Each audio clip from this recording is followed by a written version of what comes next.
आज बच्चों हम बात करते हैं सिंधु घाटी सभ्यता के राजनीतिक संगठन की। जैसा कि मैंने आपको कहा था पिछली वीडियो में कि ये टॉपिक की एक वीडियो में और बनाऊंगा, तो वो वीडियो हमने बना दी है। तो आज उस वीडियो की बात करते हैं। आज बात करते हैं सिंधु घाटी सभ्यता एक ऐसे संगठन की, राजनीतिक संगठन की। देखिए, सबसे पहले मैं आपको बता देना चाहता हूं, सिंधु घाटी सभ्यता में किसी प्रकार के राजनीतिक संगठन के स्पष्ट प्रमाण नहीं मिलते हैं। ये बात कहीं पर भी कौन से ही स्थल से साबित नहीं हुई कि सिंधु घाटी सभ्यता किसमें राजनीतिक संगठन मौजूद थे। आज आपने देखा होगा, हिंदुस्तान एक लोकतांत्रिक देश है, बहुत सारी राजनीतिक पार्टियां हैं, राजनीतिक संगठन है, लेकिन सिंधु घाटी सभ्यता किसमें ऐसे राजनीतिक संगठनों के साक्ष्य हमें नहीं मिले। संभवतः बात करना चाहें जो पुरोहित, जिसे आज वर्तमान में यानी आने वाले समय में कहा गया था राजा का मुख्य परामर्शदाता, पुरोहित ही राजा द्वारा प्रशासनिक कार्य किए जाते होंगे, यानी जो प्रशासनिक कार्य है राजा और उसकी मंत्री परिषद मिलकर करते होंगे, ऐसा अनुमान लगाया गया है। इस बात के भी हमारे पास कोई स्पष्ट प्रमाण नहीं है। तो ये राजनीतिक जीवन ऐसा रहा सिंधु घाटी सभ्यता लोगों। उसके बाद बात करना चाहूंगा धार्मिक मान्यताओं की। धार्मिक मान्यताओं में सबसे इंपॉर्टेंट बात, बार बार जो क्वेश्चन आता है कि सिंधु घाटी सभ्यता का समाज कैसा था, मातृसत्तात्मक, यानी मातृसत्तात्मक समाज था। मातर देवी की क्या की जाती थी, उपासना की जाती थी, पूजा की जाती थी, यानी जो पूजनीय थी वो पूजनीय कौन थी, मातर देवी थी। इसके अलावा जो पूजा होती थी, किसकी पूजा होती, पशुपति शिव की पूजा, पशुपति शिव बोल दो या आघ्य शिव भी आप इसे बोल सकते हैं। पशुपति शिव या आघ्य शिव की पूजा की जाती थी। कौन सी सभ्यता के समय, सिंधु घाटी सभ्यता के समय। जैसा कि आपको मैंने स्क्रीन पर दिखाई है, ये आघ्य शिव की ही एक मूर्ति है जो हमें प्राप्त हुई है। कौन सी सभ्यता से प्राप्त हुई, सिंधु घाटी सभ्यता से। और सिंधु घाटी सभ्यता ये शिव की जो मूर्ति में प्राप्त हुई वो मोहनजोदड़ो से प्राप्त हुई। कहाँ से प्राप्त हुई, मोहनजोदड़ो से प्राप्त हुई। इसके अलावा ये लोग वृक्ष की पूजा करते थे, पशु पूजा भी करते थे, जल पूजा, प्रतीक पूजा। प्रतीक आप सबको पता है किसकी पूजा होती थी, स्वास्तिक की। स्वास्तिक जिसका प्रमाण हमें कहाँ से मिला है, हड़प्पा से मिला है। उसके अलावा बात करना चाहूँ तो लिंग पूजा थी, नाग पूजा थी, ताबीज, यानी लोग टोने टोटके में भी विश्वास करते थे, जिसे आज हम अंधविश्वास की भी संज्ञा दे देते हैं, लेकिन उस समय ये लोग टोने टोटके में विश्वास करते थे। इसके अलावा ये लोग नर बलि में, यानी मनुष्यों की बलि भी दी जाती थी, नर बलि में भी विश्वास करते थे। और इस तरह की धार्मिक मान्यताएं थी सिंधु घाटी सभ्यता के समय। उसके बाद आगे बात करना चाहूँगा मैं आपके सामने लिपि और मोहरों की।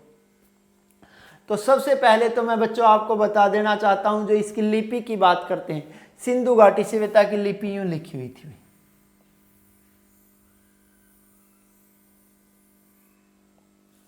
यानी जो सिंधु घाटी सभ्यता की पहली पंक्ति दाएं से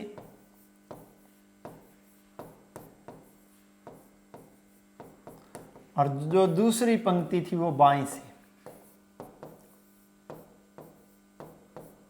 शुरू होती थी। ठीक, इस लिपि में जो मूल चिन्हों की अगर मैं बात करना चाहूं तो सिंधु घाटी सभ्यता लिपि मूल चिन्ह कितने थे भाई, 64। कितने मूल चिन्ह थे, 64 मूल चिन्ह थे। अगर चित्राक्षरों की बात करना चाहूं तो सिंधु घाटी सभ्यता की लिपि में जो चित्राक्षर है वो थे 250 से 450 के बीच। इसके अलावा अगर और बात करना चाहूं, देखिए इस लिपि को सर्पिलाकार लिपि भी कहा जाता है। क्या कहा जाता है, सर्पिलाकार लिपि। सर्पिलाकार बोल दो या इसे गोमूत्री लिपि भी बोल सकते हो।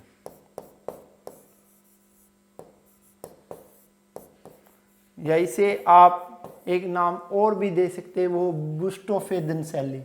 बुस्टोफेदन बोल दो, बुस्टोफेदस बोल दो। इसके अलावा आप इसे बोल सकते हैं बुस्टोफेदम बोल दो, बात एक ही है। ये सारे नाम इसी को दिए गए हैं। देखिए गोमूत्री लिपि जैसा ही दूसरा नाम मैंने आपको स्क्रीन पर भी लिखा, क्योंकि गाय पेशाब करेगी तो वो आगे की तरफ चलेगी और वो इसी तरह से चलती है, इसीलिए इसे गोमूत्री लिपि भी इसको एक नाम दिया गया। उसके अलावा अगर और बात करना चाहूँ तो इस लिपि को जो पढ़ने का प्रयास सबसे पहले किया था बेडन महोदय ने। किसने किया था भाई, बेडन महोदय ने। कौन सी लिपि को पढ़ने का प्रयास किया था? सिंधु घाटी सभ्यता की लिपि को पढ़ने का प्रयास किया था। जो लिपि कैसी थी? भाव चित्रात्मक। कैसी थी? भाव चित्रात्मक, यानी मन के भाव चित्रों के द्वारा प्रकट किए जाते थे। चित्र बनाकर कि मेरे मन में क्या है वो बात बताई जाती थी। तो इस लिपि को सबसे पहले पढ़ने का प्रयास किया था बेडन महोदय ने। और इस लिपि को पढ़ने का प्रयास करने वाले अगर पहले भारतीय की मैं बात करना चाहूँ तो इस लिपि को पढ़ने का प्रयास करने वाले पहले भारतीय थे नटवर झा। कौन थे? नटवर झा।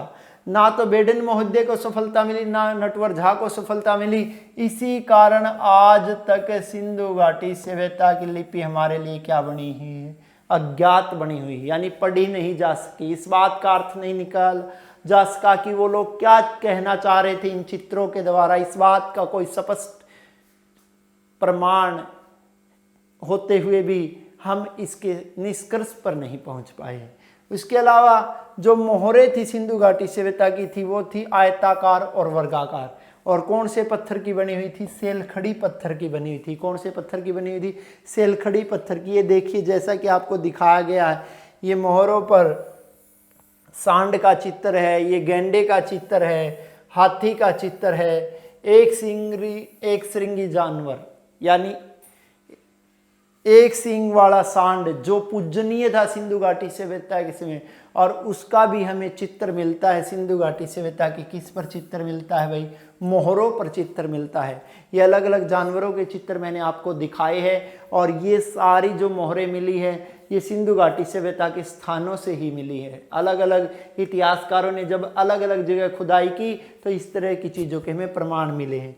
उसके अलावा जो आग में पकी मिट्टी है उसे क्या बोला जाता है? टेराकोटा बोला जाता है। क्या बोला जाता है बच्चों? टेराकोटा। अब बात करते हैं उसे आगे, नेक्स्ट पॉइंट, आर्थिक क्रियाकलाप। वे लोगों का जो जीवन यापन के लिए क्या क्या करते थे लोग? क्या बिजनेस था या खेती करते थे? लोगों के सोर्स ऑफ इनकम क्या थे? तो उसमें बात करना चाहूँगा। जो कृषि थी सामूहिक कृषि की जाती थी, संगठित, यानी 20, 30, 50 आदमी मिलकर इकट्ठी खेती करते थे। जिस तरह आज हम एकल खेती कर रहे हैं इस तरह नहीं थी, सामूहिक खेती की जाती थी, लोग इकट्ठा मिलकर खेती करते थे।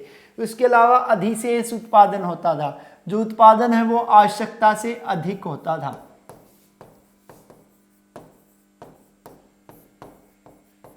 और जो उत्पादन आवश्यकता से अधिक होता था वो किस में रखा जाता था? फिर अन्नागार में।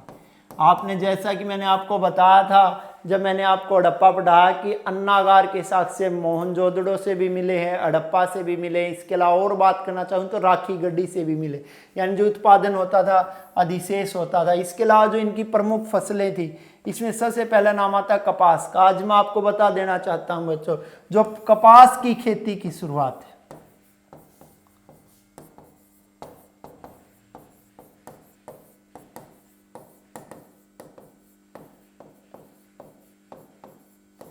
कपास की खेती की शुरुआत ही कौन सी सभ्यता से मानी जाती है? सिंधु घाटी सभ्यता से। कपास की खेती की शुरुआत ही कौन सी सभ्यता से मानी जाती है? सिंधु घाटी सभ्यता। सिंधु घाटी सभ्यता के लोगों के लिए मुख्य व्यापारिक फसल थी वो कौन सी थी? कपास। उसके अलावा ये लोग उत्पादन करते थे गेहूं और जौ का, क्योंकि गेहूं और जौ के मैंने आपको बताया कि सबसे पहले साक्ष्य मिले हैं। कहाँ से मिले हैं? हड़प्पा से। जबकि उत्तम किस्म के गेहूं और जौ की अगर बात करें तो आंसर आएगा बनावली। जो चावल का साक्ष्य है वो मिला है हमें, कहाँ से मिला? रंगपुर से मिला है। कहाँ से मिला है? रंगपुर से। उसके अलावा हमें किसका साक्ष्य ही मिलता है? मटर का भी साक्ष्य मिलता है, तरबूज का भी साक्ष्य मिलता है सिंधु घाटी सभ्यता स्थानों से। ये जो लोग व्यापार करते थे जल और थल दोनों मार्गों का प्रयोग करते थे, यानी थल मार्ग से व्यापार किया जाता था वो एक देश के अंदर, यानी हिंदुस्तान के पड़ोसी देश पाकिस्तान, अफगानिस्तान जो सिंधु घाटी सभ्यता स्थल थे आपस में थल मार्ग से, जबकि दूसरे देशों के साथ चाहे वो यूनान की बात हो चाहे मेसोपोटामिया की, कौन से मार्ग से व्यापार करते थे? जल मार्ग से व्यापार करते थे। क्योंकि हमें नाव के साथ साथ गोदीवाड़ा दोनों का भी साक्ष्य मिला है और इसी बात से प्रमाणित होता है कि ये लोग जल मार्ग से भी व्यापार करते थे। यानी इन लोगों का व्यापार राष्ट्रीय और अंतर्राष्ट्रीय व्यापार था। राष्ट्रीय व्यापार वो होता है जो एक देश की सीमाओं के अंदर किया जाता है, अंतर्राष्ट्रीय व्यापार वो होता है जो एक देश की सीमाओं के बाहर किया जाता है। यानी सीधी सी बात, दूसरे देशों के साथ जो व्यापार करते हैं वो अंतर्राष्ट्रीय व्यापार होता है। इसके अलावा विकसित सीप उद्योग भी मिला है और ये विकसित सीप उद्योग के कारखाने हमें दो जगह से मिले। जो सीप है वो हमें कहाँ से मिलती है? समुद्र से प्राप्त होती है। और इसी सीप के क्या बनाए जाते हैं? मोती बनाए जाते हैं। और इनका ये व्यापार करते थे। और ये व्यापार चहुंदड़ और लोथल जो इन दोनों के उत्पादक स्थल भी रहे हैं, यानी इन दोनों का कारखाना भी था। किसका कारखाना था? सीप उद्योग का कारखाना था। उसके अलावा मेसोपोटामिया के जो सम्राट है उसके शोरगन के हमें अभिलेख मिले हैं, जो हड़प्पाई व्यापार के हमें क्या देते हैं? प्रमाण देते हैं। यानी अभिलेख होते हैं सूचना पट। वैसे आधुनिक समय में जो अभिलेख लिखने की कला भारतीयों ने प्राप्त की थी, वो प्राप्त की थी रानी शासक दारा प्रथम से। और भारतीयों में अभिलेख लिखवाने वाला पहला शासक हुआ अशोक। इसके अलावा हड़प्पा वासियों से व्यापार के प्रमाण मिलते हैं हमें मेसोपोटामिया के सम्राट शोरगन के अभिलेखों से। और मेसोपोटामिया के लोगों ने तो सिंधु घाटी सभ्यता स्थलों के लिए यानी हड़प्पा सभ्यता स्थलों के लिए कौन से शब्द का प्रयोग किया? मेहलुआ शब्द का प्रयोग किया है। जबकि यूनान के लोगों ने इन्हें क्या कहकर संबोधित किया? सिंडन कहकर संबोधित किया है। अब बात करते हैं इसी में अगला पॉइंट, जो आर्थिक क्रियाकलाप में ये लोग कौन सी जगह से क्या प्राप्त करते थे? देखिए, जो सोना प्राप्त करते थे ये प्राप्त करते थे दक्षिण भारत से, क्योंकि आपको पता है दक्षिण भारत में सोने की खानें कर्नाटक में है। इसके अलावा ईरान से, अफगानिस्तान से ये क्या प्राप्त करते थे? गोल्ड प्राप्त करते थे। उसके बाद अगर बात करना चाहूँ मैं तांबा की, तो ये तांबा प्राप्त करते थे खेतड़ी जो आपका कहाँ पे पड़ता है? राजस्थान में। और ये तांबे का आज भी एक मुख्य स्रोत है हिंदुस्तान में। कौन सी जगह? खेतड़ी। दूसरा, ये तांबा प्राप्त कहाँ से करते थे? बलूचिस्तान से। उसके बाद बात करना चाहूँ मैं टीन की, तो टीन प्राप्त करते थे ईरान से। और कहाँ से प्राप्त करते थे? अफगानिस्तान से। उसके अलावा बात करना चाहूँ मैं सीसा की, तो सीसा प्राप्त करते राजस्थान से, दक्षिण भारत से। और किससे प्राप्त करते थे? ईरान से। उसके अलावा बात करना चाहूँ मैं जो सेलखड़ी पत्थर था, जिस पत्थर की मोहरें बनती थी, वो कहाँ से प्राप्त किया जाता था? ईरान से। उसके बाद बात करना चाहूँ मैं शिलाजीत की। शिलाजीत जो उस समय आयुर्वेदिक चिकित्सा में यूज किया जाता था, कहाँ से प्राप्त किया जाता था? हिमालय की तलहटी से। बात करना चाहूँ लार्ज वर्धमणि पत्थर जिसके मनके बनते थे, वो कहाँ से प्राप्त किया जाता था? बदख्शा से। उसके बाद बात करना चाहूँ इसके अलावा और भी कीमती पत्थर जो प्राप्त किया जाता था, चाहे वो चटर पत्थर हो या दूसरे पत्थर हो, वो कहाँ से प्राप्त होते थे? राजस्थान और बलूचिस्तान से। अब इसमें बच्चों मैं आगे बात करना चाहूँगा आपके साथ सिंधु घाटी सभ्यता का जो नगर नियोजन है। नगर नियोजन जो सिंधु घाटी सभ्यता का, वो दो भागों में बटा हुआ था। एक है पूर्वी भाग,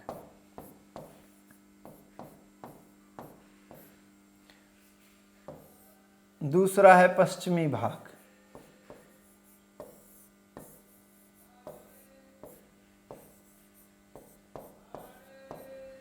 ठीक, जैसा कि देखना पश्चिमी भाग, जिसे कौन सा टीला भी कहा जाता था? दुर्ग टीला। पहली बात तो यह है, ऊंचाई पर बसाया गया था। किस पर बसाया गया था? ऊंचाई पर बसाया गया था। इसी में दुर्ग था, किला था, जिसमें निवास करता था उस समय का शासक, जिसे आप पुरोहित बोल सकते हैं या राजा बोल सकते हैं। इसी में उसका निवास स्थान था। इसके अलावा दुर्ग टीले में दूसरे प्रशासनिक अधिकारी भी रहते थे। और ये चारों तरफ से एक सुरक्षा प्राचीर से घिरा होता था, यानी इसके चारों तरफ बाउंड्री वाल निकाल रखी थी। और उसके बाद अगर बात करना चाहूँ तो दूसरा था नगर टीला, जिसे हम निचला भाग भी बोल सकते हैं। यह अधिक क्षेत्रफल में फैला होता था, अधिक क्षेत्रफल में फैला होता था। यहां पर कौन निवास करती थी? आम प्रजा निवास करती थी, यानी आम जनता, जो आम लोग है, वो कौन से भाग में निवास करते थे? पूर्वी भाग में निवास करते थे। और मार्टिन व्हीलर माउंट ने, तो मैं आपको बताना चाहूँगा, माउंट एबी की संज्ञा दी है। किसकी संज्ञा दी है? माउंट एबी की संज्ञा दी है। किसे दी है? दुर्ग टीला को माउंट एबी की संज्ञा दी है। और उन्होंने माउंट एबी की संज्ञा कौन से टीला को दी है? दुर्ग टीला को दी है। और किसने दी? मार्टिन व्हीलर माउंट ने। उसके बाद कुछ अपवाद मैं बता देना चाहता हूँ। जो सिंधु घाटी सभ्यता के अंतर्गत एक स्थान कालीबंगा नगर में सुरक्षा प्राचीर नहीं थी, यानी किसी भी प्रकार की बाउंड्री वाल से नहीं घिरा हुआ था। कौन सा स्थान? कालीबंगा। उसके अलावा मैं बात करना चाहता हूँ लोथल और सुरकोटड़ा की। इसमें एक ही सुरक्षा प्राचीर थी, यानी दोनों भागों को, पूर्वी भाग और पश्चिमी भाग, दोनों भाग एक ही सुरक्षा प्राचीर से घिरे हुए थे। बाकी जब की अलग बात करना चाहूँ और दूसरे भागों की, तो उसमें सिर्फ कौन सा दुर्ग भाग है वही सुरक्षा प्राचीर से घिरा होता था, जबकि पूर्वी भाग में ऐसी कोई सुरक्षा प्राचीर नहीं होती थी। उसके अलावा बात करना चाहूँ चौहुदड़ो भी एकमात्र ऐसी स्थान है जहाँ से हमें कोई भी रक्षा प्राचीर का साक्ष्य नहीं मिला है। उसके अलावा बात करना चाहूँ जो धोलावीरा है वो एकमात्र ऐसी जगह जहाँ पर मध्यम नगर है। मैंने जैसा कि आपको बताया था कि पिछली वीडियो में बाकी सारे जो नगर है दो भागों में बटे हुए थे, लेकिन धोलावीरा एकमात्र ऐसा स्थान है जो 3 भागों में बटा हुआ था। इसके अलावा बात करना चाहूँ जो सड़कें हैं वो समकोण पर काटती थी, यानी सिंधु घाटी सभ्यता में जो सड़कें हैं वो 90 डिग्री का एंगल बनाती थी।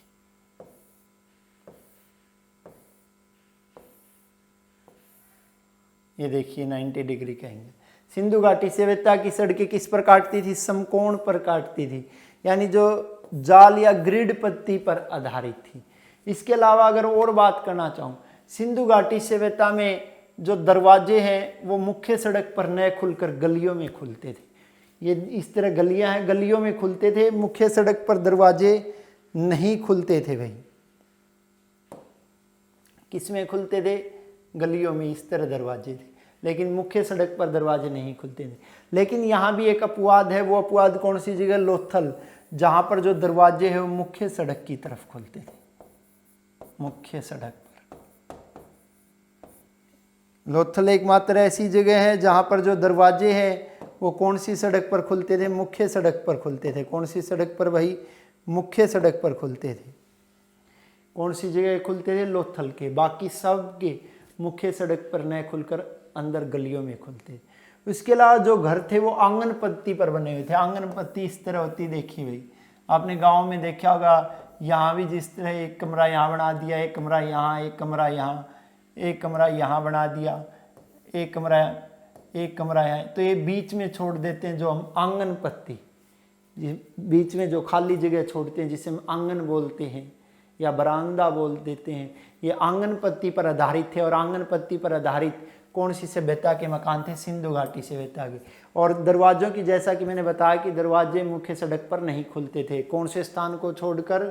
लोथल को छोड़कर। जो ईंटें हैं वो इंग्लिश बॉन्ड पत्ती पर सजाई गई थी। इंग्लिश बॉन्ड पत्ती देखिए,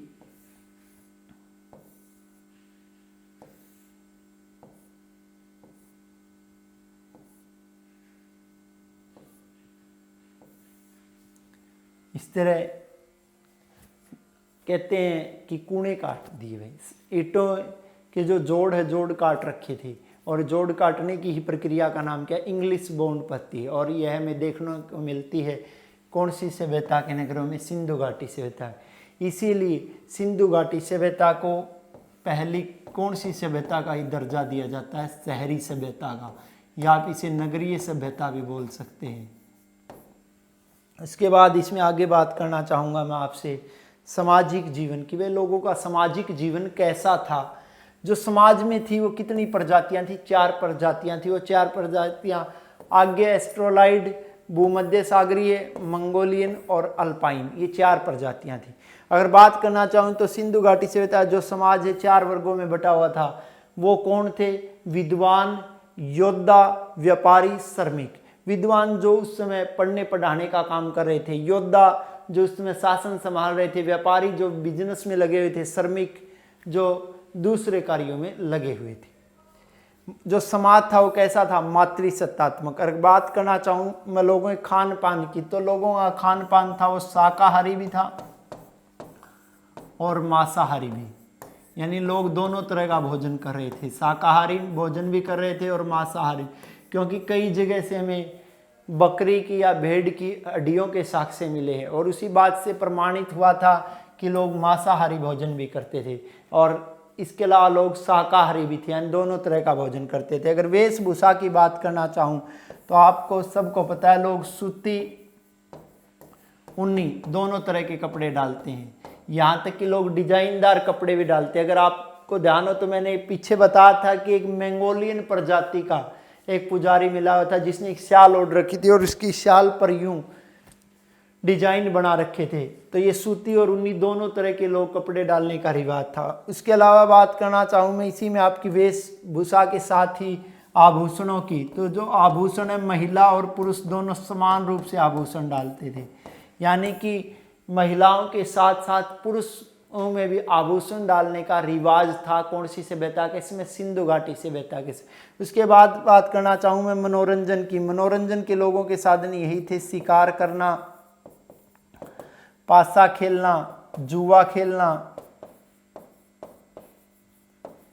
संगीत, ये उस समय लोगों के मनोरंजन के साधन थे, यानी आमोद प्रमोदन के साधन।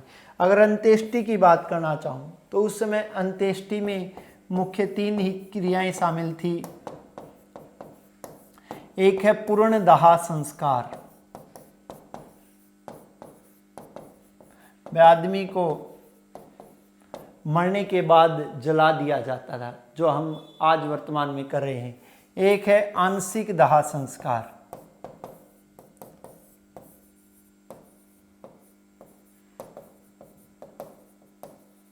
या जिसे आप आंशिक दाह संस्कार समाधि भी बोल सकते हैं। इसमें क्या था, आदमी को पहले जलाया जाता था, जलाने के बाद जो कुछ बच जाता था उसे बाद में मिट्टी में दफना दिया जाता था। या थर्ड है फिर समाधि, वह आदमी को जला करने की वजह पूरा का पूरा दफना दिया जाता है, यानी जिसे हम